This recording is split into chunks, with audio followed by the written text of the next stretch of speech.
तो इसमें हम यूपीएससी के mains answer writing model question कर रहे हैं।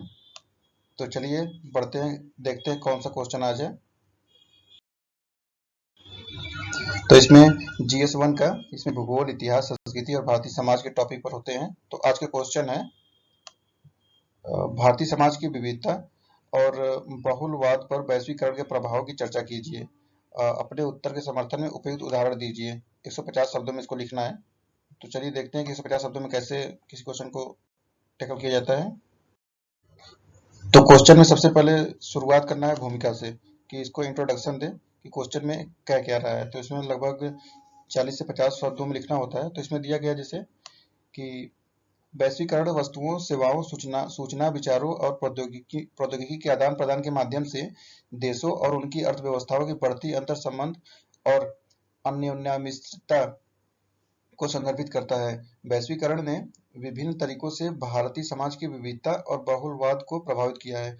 इसने संस्कृतियों, विचारों और मूल्यों की परस्पर क्रिया को उजागर किया है, जिससे सकारात्मक और नकारात्मक दोनों परिणाम उत्पन्न हुए हैं। तो हमारा यहाँ तक तो हो गया। तो अब देखते हैं। देखिए, अब उसके हो गया इंट्रो।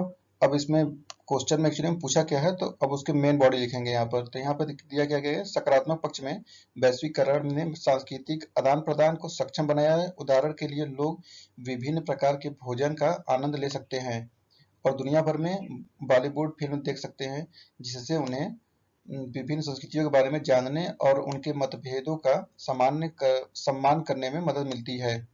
इसके अलावा वैश्वीकरण ने शिक्षा और सूचना के प्रसार में वृद्धि की है, जो व्यक्तियों को विभिन्न दृष्टिकोणों तक पहुंचने और पारंपरिक मानदंडों पर सवाल उठाने का अधिकार देता है। नकारात्मक पक्ष में वैश्वीकरण ने भारत की विविधता और बहुलवाद को भी चुनौती दी है।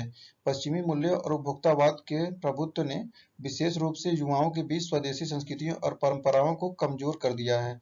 इसके अलावा वैश्वीकरण ने आर्थिक असमानताओं को उत्पन्न किया है। कुछ समूह दूसरों की तुलना में अधिक प्राप्त कर रहे हैं, जिससे सामाजिक विभाजन में वृद्धि हो रही है।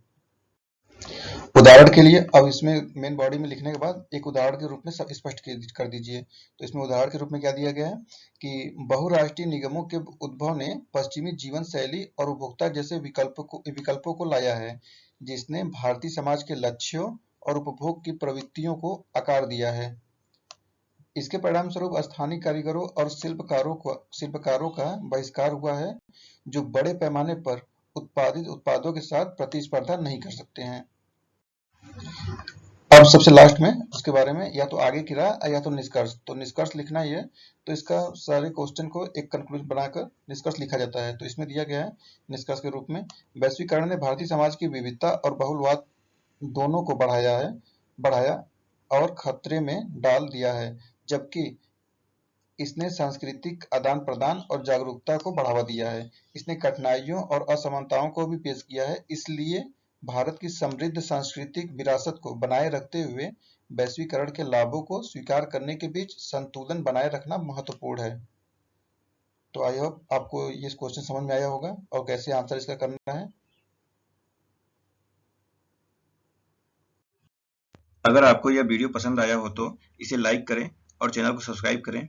यदि आपके पास किसी विषय पर प्रश्न या सुझाव हैं तो कृपया नीचे कमेंट करें।